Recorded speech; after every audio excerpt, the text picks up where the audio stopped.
Olá, tudo bem? Está começando mais uma edição do programa Agronegócio. Muito obrigado pela sua companhia e tenha um ótimo dia. No programa de hoje nós vamos falar da China, que comprou menos milho da Ucrânia. Você vai acompanhar uma conversa sobre redução de gás metano. Vamos conversar também sobre os 50 anos do agro no Brasil. Vamos falar da União Europeia, que vai propor a redução de produtos químicos em suas lavouras e outros temas importantes. O programa Agronegócio já está no ar.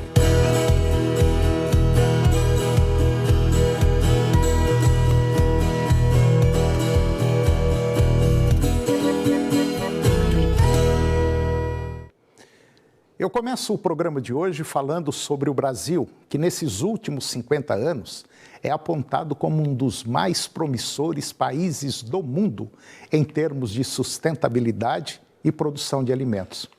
Em 50 anos, o Brasil passou de importador de alimentos básicos, como leite e carne, ao principal fornecedor mundial de grãos, fibras e proteína animal.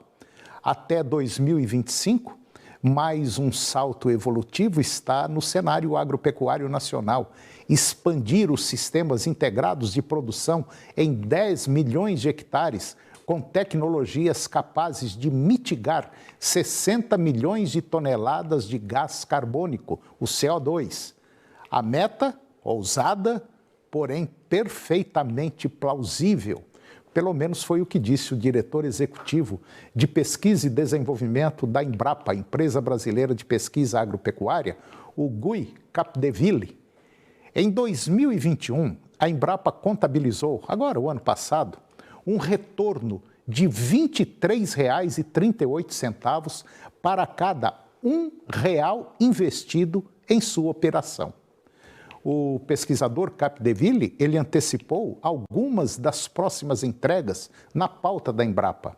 A grande novidade é a inserção do conceito de descarbonização em nossa agenda de inovação. Está se trabalhando em metodologias de cálculo adequadas à realidade brasileira para podermos padronizar os balanços. Mas as práticas de descarbonização estão no campo brasileiro há anos. A tecnologia brasileira, ela solubiliza o fósforo presente no solo, tornando-se acessível às plantas, o que reduz a necessidade de fertilizantes fosfatados, tanto para a planta quanto para pasto. E, como consequência, a produtividade da lavoura aumenta e os custos caem. Por exemplo, na safra atual 21-22, a Embrapa estima que o bioma Foz favoreça mais de 3 milhões de hectares de solos brasileiros. O uso da inteligência artificial para diagnosticar pragas e doenças com drones e via satélite e mapas de carbono orgânico são outras soluções da empresa pública disponível ao produtor rural. Em 5 décadas, o Brasil passou de um ambiente de insegurança alimentar para o celeiro do mundo em alimentos. O valor da cesta básica, por exemplo, diminuiu mais de 50% neste período, relembrou o diretor da Embrapa. A empresa pública de pesquisa brasileira completa 50 anos agora em 2023. E agora vamos falar da União Europeia, que vai propor a redução de produtos químicos em suas lavouras. A Comissão Europeia anunciou essa semana proposta para reduzir em 50% o uso de pesticidas químicos até o ano de 2030. O órgão executivo da União Europeia afirmou que não pretende proibir totalmente o uso de pesticidas, mas apenas avançar em sua estratégia Farm to Fork, que visa tornar os sistemas alimentares mais saudáveis e ecológicos. Até 2030, metade dos pesticidas químicos devem ser substituídos por alternativas, com práticas como rotação de culturas e tecnologias como agricultura de precisão. Pelo menos quem afirma isso é Frans Timmermans. Ele é comissário responsável pelo marco do Green Deal do Bloco Europeu. Os Estados-membros da União Europeia teriam que apresentar relatórios regulares sobre seu progresso como parte do novo regime de redução de agroquímicos, para cobrir o custo da transição aos insumos biológicos. A Comissão Europeia garante que estarão à disposição dos países diversos fundos de investimento europeu nos próximos 5 anos. A proposta, porém, não é a unanimidade e muitos governos europeus já se opõem às novas propostas. A Copa-Cogeca, que é o maior sindicato europeu de agricultores, disse em comunicado que é a favor da redução do uso de pesticidas químicos, mas não a qualquer custo. Os planos também incluem uma meta obrigatória de recuperação, 20% dos ecossistemas danificados até 2030, com a ideia de devolver a natureza a todas as áreas, incluindo florestas, terras agrícolas e áreas urbanas. Um dos principais objetivos é reverter o declínio de polinizadores, como as abelhas, por exemplo. Os planos precisarão da aprovação do Parlamento Europeu e do Conselho Europeu antes de se tornarem lei. E agora vamos comentar sobre um projeto de lei que foi aprovado pelo Senado brasileiro. A Comissão de Agricultura e Reforma Agrária do Senado Federal, ela acabou aprovando o projeto de lei 1293/2021, que estabelece a fiscalização agropecuária por autocontrole. Esse projeto, ele responsabiliza o produtor e a indústria pelo cumprimento das normas determinadas pelos estados nas atividades agropecuárias em forma de autorregulamentação. Esse processo, ele é semelhante ao da declaração de imposto de renda, em que o cidadão e empresas informam os rendimentos obtidos durante o ano. Se não houver recursos para análise do plenário, a proposta segue para a sanção presidencial. O senador Luiz Carlos Reis, lá do Rio Grande do Sul, que é o relator da proposta, ele destacou que este é um projeto muito importante para o agro brasileiro. O Ministério da Agricultura continua auditando as empresas. Os profissionais privados apenas vão conferir se as normas estabelecidas estão sendo obedecidas. Para a delegacia do Sindicato Nacional dos Auditores Fiscais Federais Agropecuários, no Rio Grande do Sul, isso pode ser muito prejudicial. E agora vamos comentar sobre mais uma pressão do mundo rico contra a Rússia. Os ministros das Relações Exteriores do G7 exortaram a Rússia a encerrar o bloqueio a portos ucranianos no Mar Negro, segundo o comunicado divulgado pela Alemanha, que exerce a presidência rotativa do grupo. Os representantes acusaram Moscou de agravar a crise global de insegurança alimentar por meio do bombardeio de silos de grãos e danificação da infraestrutura de agricultura. Expressaram ainda o apoio aos esforços da Organização das Nações Unidas, a ONU, para reabrir os portos.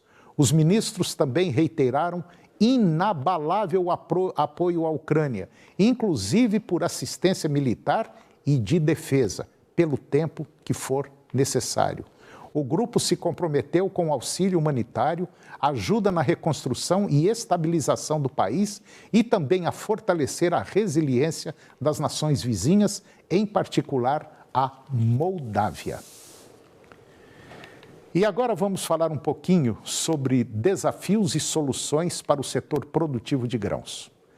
Produtores de sementes para o cultivo de grãos se reuniram em Campinas, no estado de São Paulo, no Fórum Multiplicadores, para discutir desafios e soluções para o setor de soja no Brasil. A terceira edição do Fórum, ela trouxe temas como manejo, tecnologia e mercado da oleaginosa.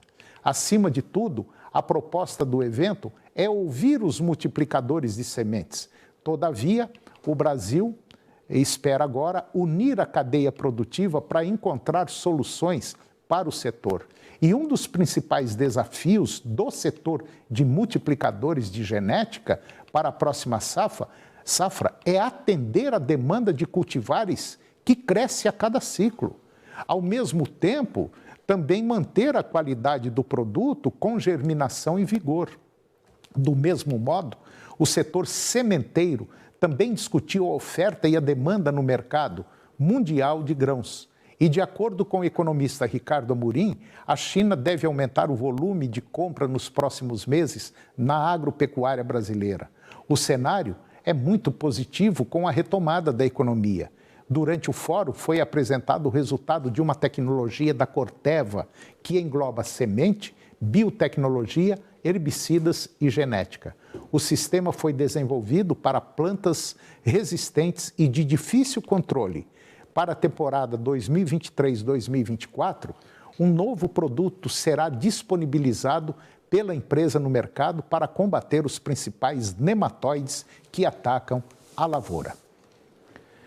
E agora vamos dar um giro pelo mercado do frete rodoviário, que vive momentos muito delicados para continuar rodando. O preço do frete rodoviário para o agronegócio subiu, mas não acompanha a escalada de preço do óleo diesel. Pelo menos é o que mostra o índice Fretebras do preço do frete. A plataforma de transporte de cargas tinha 4 milhões de fretes cadastrados até o mês de maio. E os fretes do agro representam quase 40% de todas as cargas brasileiras. Segundo o estudo da Fretebras, entre maio de 2021 e maio agora deste ano, o custo do transporte por quilômetro rodado por eixo do agronegócio aumentou quase 4%, enquanto o preço do diesel S500 em igual período subiu 53%. De abril para maio de 2022, o diesel teve alta de 3,6% e o frete do agro caiu 0,04%. Na avaliação da Fretebras, com a nova alta de 14,2%, que foi anunciada agora, dia 17 de junho, pela Petrobras, a expectativa é de que os caminhoneiros autônomos intensifiquem as negociações do frete do setor para tentar compensar a escalada no custo do transporte. A Fretebras realizou uma enquete com mais de 1.300 motoristas e 44,8% dos participantes disseram que consideram deixar a profissão em breve devido ao aumento dos custos do transporte. E depois do intervalo, nós vamos falar da loja da Comiva. Vamos comentar sobre a China, que comprou menos milho da Ucrânia, e vamos acompanhar uma conversa sobre redução de gás metano. Nós voltamos já, é um minuto só.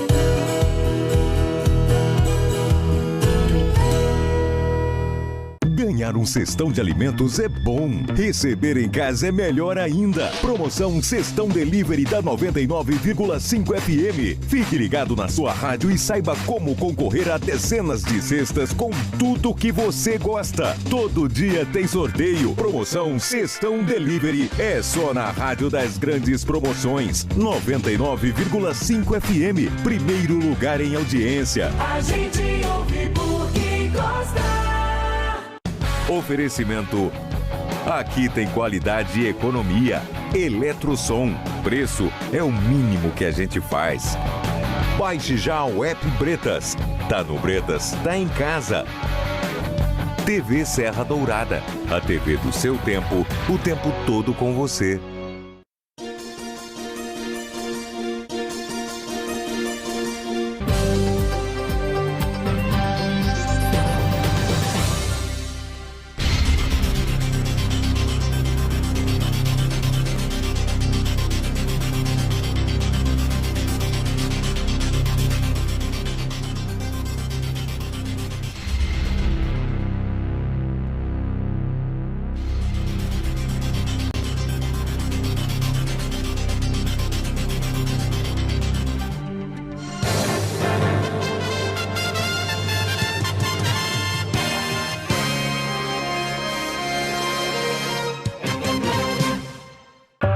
Tirolipa, você gosta de jogar online? Oxe, o fim de semana todinho, eu não vejo nem o sol. Tirolipa, você faz maratona de séries? Eu sou mais que maratonista. Eu sou quase um triatleta das séries. Como você consegue fazer tudo isso? Aí é que tá. A minha internet é Alrede, conexão de ultra velocidade. Dá pra fazer tudo isso e muito mais. Vem pra Alrede, papai. Alrede Telecom, a rede da sua vida. De segunda a sexta, 6h15 da tarde. Amanhã é para sempre. Rodrigo Hilbert, corretor de imóveis. Corretor de imóveis? Casas e sobrados com 2 e 3 quartos. Fala que é num Jardins. Em um Jardins com garantia de qualidade e financiamento fácil FGR. Alô, meu povo! Nesta sexta-feira, logo após o Jornal do Meio-Dia, tem Serra Dourada Esportes para você aqui na tela da TV Serra Dourada, com tudo do duelo do Atlético contra o Olímpia pela Copa Sul-Americana lá no Paraguai. O Vila Nova tem jogo importantíssimo contra o todo-poderoso Cruzeiro. O Goiás e o Sport Clube se prepara para mais uma rodada do Brasileirão. E claro, tudo sobre o futebol brasileiro e mundial, ao 12h40. Eu e Marcelo Borges te esperamos. Agronegócio. Oferecimento Senar Goiás, a maior escola da terra.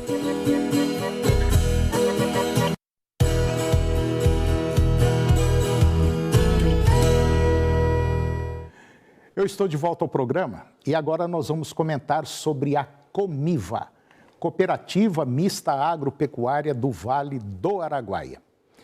Chegou a Goiânia a mais nova loja da Central de Negócios Agropecuários, a Comiva, com rações de fabricação própria para atender o associado, produtos industrializados da mais alta qualidade e matérias-primas selecionadas. A Comiva dispõe de assistência técnica e acompanhamento técnico, com equipe também especializada e preparada para atender o pecuarista, do pátio à colheita. Produtor rural, venha conhecer a nossa loja na Avenida Castelo Branco, 4.338. Para mais informações, consulte o site www.comiva.com.br. Comiva, 50 anos de força e união. E agora vamos falar da China, que comprou menos milho da Ucrânia. As importações chinesas de milho da Ucrânia caíram agora no mês de maio em comparação com um ano atrás. Pelo menos é o que mostram os dados alfandegários, que foi colocado agora em nível mundial nessa semana, depois que o conflito com a Rússia cortou os embarques. A China, o maior importador mundial de milho, trouxe 126.700 toneladas do grão amarelo da Ucrânia, versus 1.260.000 toneladas um ano atrás. Pelo menos esses são os dados da Administração Geral de Alfândegas. A China havia importado 695.500 toneladas de milho da Ucrânia no mês de abril. As exportações de grãos da Ucrânia, grande produtor e exportador no mercado global, foram cortadas depois que a Rússia invadiu o país europeu no final de fevereiro. Pequim tem buscado alternativas de milho em outras origens, inclusive permitindo cargas de Mianmar e abrindo caminho para os embarques brasileiros ainda pendentes por questões de equivalência transgênica. A demanda chinesa por grãos para a ração, incluindo milho, está sob pressão, pois as baixas margens da indústria de carnes reduziram o apetite de produtores, enquanto as medidas para combater a Covid-19. E agora eu vou conversar com Thaís Gonçalves Chateaubriand. A Thaís, ela é agrônoma e promotora de vendas da VetBR. E nós vamos comentar sobre um tema muito interessante. Nós vamos falar sobre como a nutrição adequada pode reduzir a emissão de gás metano. Thaís Gonçalves Chateaubriand, muito bom dia. Muito obrigado pela sua presença aqui no nosso programa para falar de um tema atualíssimo e também preocupante. Tudo bem? Bom dia, tudo bom? Tá tudo bem por aqui e por aí? Por aqui está ótimo, está excelente. Thaís Gonçalves Chateaubriand, a gente sabe que ultimamente o mundo, e principalmente alguns países, vêm se preocupando muito com a emissão de gás metano. E esse gás, nós temos o gás metâneo, tem também o CO2, mas o gás metano, o pessoal, principalmente de ONGs, bate muito, porque acusa a pecuária de ser um grande emissor. E a gente sabe que lá no fundo a coisa não é bem desse jeito, né? É bem menos do que muita gente fala. E nós sabemos também que existe uma nutrição que, se ela for bem adequada, pode diminuir essa emissão de gás metano. É isso mesmo? Sim. A questão hoje virou uma discussão assim tremenda, né? E os grandes culpados estão sendo a pecuária. E eu vim falar um pouquinho para desmistificar isso. Porque o maior causador do efeito estufa vai ser o gás carbônico. E aí estão levando muito para a questão do gás metano. Provoca também o efeito estufa, mas não com tanta voracidade, vamos dizer assim. A questão do gás metano, os animais ruminantes, né, no caso boi e vaca, eles vão produzir gás metano, isso é normal desses animais. E a gente tem um poder de conseguir diminuir essa taxa de emissão através da nutrição. Então, adequando a nutrição, a gente vai diminuir essa emissão. Tendo uma péssima nutrição, vamos dizer assim, vai ter um aumento nessa emissão de gás metano. Bom, o que a gente percebe também é que tem muita gente preocupada e caindo, vamos dizer assim, como diz no linguajar muito comum, caindo de pau no Brasil, porque o Brasil tem o maior rebanho bovino comercial do planeta. Só que, é claro, a gente não vai negar que o animal não emita o gás metano, mas eu sempre acredito e sempre apostei, e afirmo isso através de uma série de leituras e tal, que o homem emite muito gás nocivos também à saúde. O homem provoca um número maior, muito maior. Nós temos aí a indústria, nós temos aí a China, os Estados Unidos, que tem dia lá na China que, dependendo da cidade que você tiver, você não enxerga a 3 metros de distância, você não consegue enxergar. Mas a nossa agropecuária, ela consegue mitigar muito gás, né? Sim. Isso porque a gente tem a nosso favor as plantas. Sim. Né? O animal, ele come pasto, e pasto é planta. Então, a planta, para ela cumprir seu ciclo, aquele ciclo bioquímico dela, ela vai capturar o carbono atmosférico. Então, a gente tem muito isso a nosso favor. A gente tem um país extremamente gigantesco, um país tropical, e a gente tem uma produção de pasto muito grande. Então, se a gente tratar o pasto como uma cultura agronômica, né, como tem que ser tratado, bem manejado, bem adubado, vai ser aquela planta que vai entrar nesse ciclo e aquele balanço de emissão e de captura vai ficar mais tranquilo para a gente poder, né, validar, para a gente poder falar de dados. Crucificar a pecuária em cima disso, eu acho um pouquinho extremo, porque o alimento do animal ajuda a balancear esse saldo. Então, tratando a pastagem, né, que vai ser a nutrição, a gente vai ter diminuição, sim, da emissão do gás metano. Para você que está nos acompanhando, é muito interessante deixar pelo menos essa observação. Toda árvore que você vê na sua frente, ela consegue tirar da atmosfera o carbono. E ela tira esse carbono da atmosfera, a árvore é como se fosse um filtro, e ela chupa esse carbono e joga para o caule dela. Então, quando você vê uma árvore, o tronco de uma árvore, aquilo que você está vendo, nada mais é, dentro daquele tronco, está lotado de carbono. E esse carbono, ele fica nessa planta durante a vida inteira da planta. E, como a Thaís disse, capim é planta, e planta chupa, é um filtro que tira, vamos dizer, a impureza do ar. É isso, né? Sim. Eu acho que o que crucifica muito, né, o nosso lado é porque a gente tem um alto índice de degradação das pastagens. Sim. Então, ao invés de abrir novas áreas, se tratar essa pastagem, não vai precisar. E a gente vai aumentar a questão da produtividade animal e também da produtividade da planta, capturando mais carbono. Então, o ciclo fecha completo e a gente diminui, sim, essa emissão de gás metano. Mas sabe o que acontece, Thaís? A desinformação, ela faz com que as pessoas falem muita bobagem. É claro que nós, do lado da pecuária, nós não vamos omitir que tal fato acontece. O boi, sim, ele emite gás metano. As indústrias colocam CO2 lá no ar, o carro, nós mesmos. Agora, nós temos que entender o seguinte, que o setor agropecuário talvez seja o setor que menos polui, né? Porque existe um equilíbrio, sim, existe um balanço. Então, sim, é isso que tem que entender. Sim, eles falam que consome muita água, mas essa água está indo descendo para o lençol freático. É o setor que mais planta, que mais produz, é um setor que mais preserva a natureza, porque a gente tem que cumprir as leis ambientais, principalmente os grandes produtores, se eles não cumprirem as leis ambientais, eles não conseguem comercializar o produto. Né? Se eu chegar e mandar meu boi para fora do país, eu tenho que ter toda uma legislação em cima dele, de leis, corretamente, para eu conseguir comercializar esse animal, ou os grãos mesmo. Então, o que mais preserva a natureza hoje é o setor agropecuário, com certeza. E só para você ter uma noção, você que está aí nos acompanhando, o Brasil hoje tem por volta de 60%, 62%, 63% de vegetação preservada.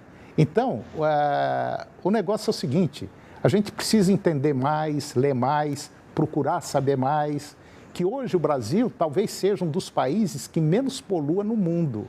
E o setor agropecuário brasileiro é o que polui menos no mundo, é o nosso. Sim, sim. É um produtor preocupado em manter a reserva legal, em manter as APPs, em manter a qualidade do seu pasto para engordar o animal. Né? Então, o nosso setor, por mais que ele seja crucificado, ele é crucificado por causa da nossa alta produtividade. Se a gente comparar a produção brasileira com a produção norte-americana, por exemplo, a gente consegue ter 3 safras até. E lá eles vão ter uma.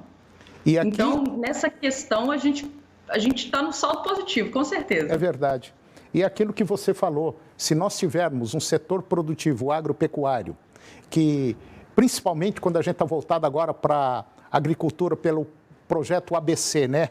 Agricultura, a emissão de baixo carbono, o plantio de lavoura, de pecuária, de floresta. Então, aí a gente fecha o ciclo e realmente nós temos condição de emitir muito menos gás metano. Você tem toda a razão. É só fazer a lição de casa e já tem muita gente fazendo, né? Tem muita gente fazendo. Sim, é só fazer o beabá que dá tudo certo. Dá tudo certinho, o ABC. Dá certinho. Justamente. Thaís Gonçalves Chateaubriand, agrônoma, promotora de vendas da VetBR. Muito obrigado pela sua presença aqui no nosso programa. Esse é o tipo do tema que é legal a gente estar sempre falando, sempre batendo nele, que a gente vai deixar as pessoas informadas. Muito obrigado, tá bom? Eu que agradeço, obrigado pela oportunidade. E as portas aqui estarão sempre abertas para a VetBR, para vocês, ok? Obrigado. Obrigada. E o programa de hoje chegou ao fim. E eu termino o nosso programa com a seguinte frase: viver é enfrentar um problema atrás do outro. O modo como você o encara é que faz a diferença. Muito obrigado pela sua companhia, que Deus nos abençoe e até o próximo programa. TV Serra Dourada SBT Goiânia. O jornalismo a serviço da comunidade em todos os momentos. Hoje, às 11h30, no Jornal do Meio-Dia. A seguir, Primeiro Impacto Continuação.